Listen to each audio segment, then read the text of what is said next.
Exercise 1.1 का हमारे पास है question number 2। List the order of the following matrices. हमारे पास इसमें एक मैट्रिक्स गिवन है, इसमें हमने इसका ऑर्डर फाइंड करना है। ठीक है, तो हमने पहले समझना कि ऑर्डर हमारे पास किसके बराबर होता है या ऑर्डर क्या होता है। अगर रोज़ और कॉलम को हम क्रॉस की शक्ल में लेके मतलब आपस में इसकी क्रॉस लगाएं तो इसको हम ऑर्डर कहते हैं। तो ये ऑर्डर बन जाएगा। इसमें हमारे पास देखिए कितने रोज़ हैं, एक ये हो गया एक ये, तो हमारे पास 2 रोज़ हैं। कॉलम हमारे पास कितने हैं, 1 2 और 3, हमारे पास 3 कॉलम है। तो इस क्वेश्चन में हमारे पास जो ऑर्डर बन रहा है वह 2/3। इसको आप ये मल्टीप्लाई इसको आपने नहीं करना है, ऐसा ना हो कि आप इसको 2 × 3 करके 6 लेंगे, इसको आपने 6 नहीं लिखना। ठीक है, तो हमारे पास order of matrix A is equal to 2/3 या इक्वल की जगह आप इज लगाएं कि हमारे पास जो मैट्रिक्स ए है इसका ऑर्डर हमारे पास 2/3 है। इसको हमने किस तरह प्रोनाउंस करना है, बाय 2/3। इसको हम डायमेंशन भी कहते हैं, ऑर्डर की जगह हम डायमेंशन भी कह सकते हैं, डायमेंशन। अगर कोई आपसे पूछे कि इस मैट्रिक्स का डायमेंशन क्या है तो आप कहेंगे 2/3। डायमेंशन की जगह हम वो भी इसको साइज़ भी कहते हैं, साइज़। इस मैट्रिक्स का साइज़ क्या है, 2/3। ठीक है, इसको आप इस तरह भी लिख सकते हैं, ऑर्डर ऑफ ए इज़ 2/3। ठीक है, इसको आप 2/3 ही लिखना है, इसको 3/2 आप नहीं लिख सकते। ठीक है, पहले रोज़ आती है फिर कॉलम आता है। तो उम्मीद है आपको इसकी समझ आ गई होगी। अब हम इसके पार्ट 2 की तरफ चलते हैं। हमारे पास पार्ट 2 में b इज इक्वल टू -4। इसमें अब चेक करें हमारे पास रोज कितने हैं, इसको ये एक ही रो है हमारे पास। कॉलम कितने हैं, एक ही कॉलम है हमारे पास, तो 1/1। इससे हम s को हटा देते हैं क्योंकि सिंगुलर है, एक ही रो है एक ही कॉलम है। तो इसका ऑर्डर हमारे पास क्या बन गया, 1/1। Order of matrix b is 1/1। ठीक है, पार्ट सी की तरफ चलते हैं। इसमें हमारे पास चेक करें कितनी रोज है, 1 2। हमारे पास रो की जगह रो के नीचे लिखें 2। कॉलम कितने, 1 2 और 3, तो हमारे पास 3 कॉलम है। It means order of matrix C is equal to 2/3। Part 4 की तरफ चलते हैं, एफ। इसमें चेक करें हमारे पास कितनी रोज है, 1 2 और 3। रोज के नीचे के लिखें 3। कॉलम्स कितने हमारे पास, 1 2, हमारे पास 2 कॉलम है। ठीक है, तो order of matrix F is 3/2। Part 5 की तरफ चलते हैं। हमारे पास इसमें कितनी रोज है, एक ही रोज है हमारे पास। कॉलम कितने, 1 2, हमारे पास इसमें 2 कॉलम्स है।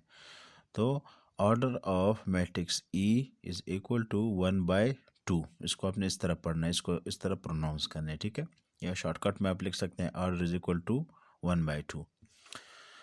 क्वेश्चन नंबर 2 का पार्ट 6 जो कि आखिरी है, हमारे पास डी। इसमें आप चेक करें कितनी रोज़ है हमारे पास, 1 2 और 3। 3 रोज़ हैं हमारे पास। कॉलम कितने, 1 2 और 3।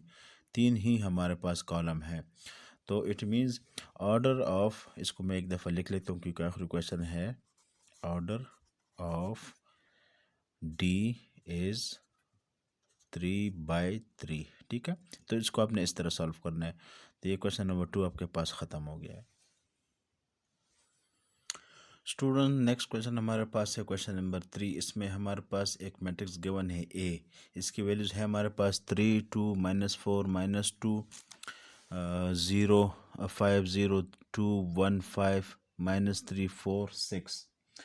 इसमें हमने क्या फाइंड करना है, इसमें हमने इसकी वैल्यू फाइंड करने की a 1/2 या 1 2। इसकी वैल्यू क्या है, a 2 3 की क्या वैल्यू है, a 3 2 a 4 3। इन सब की अपनी वैल्यू फाइंड करना है। ये a है क्या, a असल में आपको ये वैल्यूज आपको शो कर रहा है। ए, ये भी ए है, ये भी ए है, ये सब वैल्यूज़ आपको ए गिवन है, लेकिन इसके साथ जो ये 1 2 है, ये इसकी पोजीशन शो कर रहा है कि वो वैल्यू जो वन मतलब फर्स्ट रो और सेकंड कॉलम में पड़ा हुआ है, वो वैल्यू आपको यहाँ पर लिखना है। ठीक है, मैं आपको समझाता हूँ किस तरह। फर्स्ट रो हमारे पास कौन सी है? ये हमारे पास फर्स्ट रो है। ठीक है, वन क्या शो कर रहा है? First row. सेकंड कॉलम हमारे पास कौन सा? ये वाला है। तो अब ये दोनों लाइनें कहाँ पर क्रॉस हो रही है? ये यहाँ पर क्रॉस हो रही है, ये 2। तो इट मीन्स A12 की वैल्यू आपके पास क्या होगी? 2। मतलब ए की वो वैल्यू जो 1 2 पर पड़ी हुई है वो आपने लिखनी है। फर्स्ट रो सेकंड कॉलम, तो ये वाली वैल्यू बन रही, तो आप इसको 2 के यहाँ पर लिख लें। ठीक है, नेक्स्ट पार्ट की तरफ चलते हैं। A23 यानी सेकंड रो, इस पर सेकंड रो थर्ड कॉलम ये बन रहा है। तो देखो ये यहाँ पर क्रॉस हो रहा है, तो ये वैल्यू आपके पास बन रही है 0, तो यहाँ पर आप 0 लिख लें। ठीक है, फिर नेक्स्ट आपके पास पार्ट है A32 यानी थर्ड कॉलम। ये 3 जो आपके पास है, पहले थर्ड रो। ये फर्स्ट आपको रो शो कर रहा है और सेकंड आपको कॉलम शो कर रहा है। ये थर्ड रो हो गया और सेकंड कॉलम, तो इसके ऊपर आप एक लाइन लगाए, तो ये कहाँ पर मिल रहा है? यहाँ पर मिल रहा है। ठीक है, तो आप लिख लें 4। इस तरह A43 यानी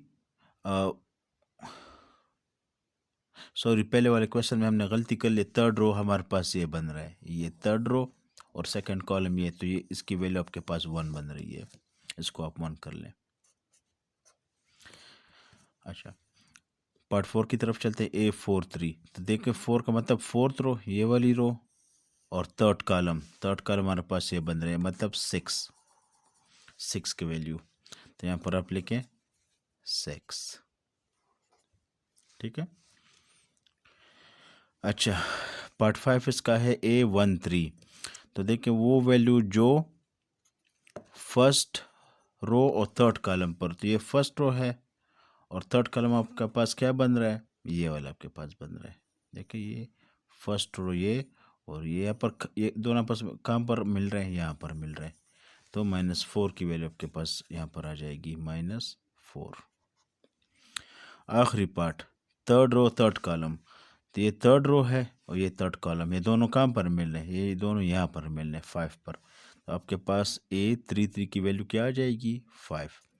उम्मीद है आपको ये क्वेश्चन समझ आया होगा। सिंपल, इसको आपने इन नंबर को समझना है कि ये आपको पोजीशन शो कर रहा है। ये जो फर्स्ट नंबर है ये है आपको रो शो कर रहा है, और जो सेकंड नंबर है ये आपको कॉलम शो कर रहा है।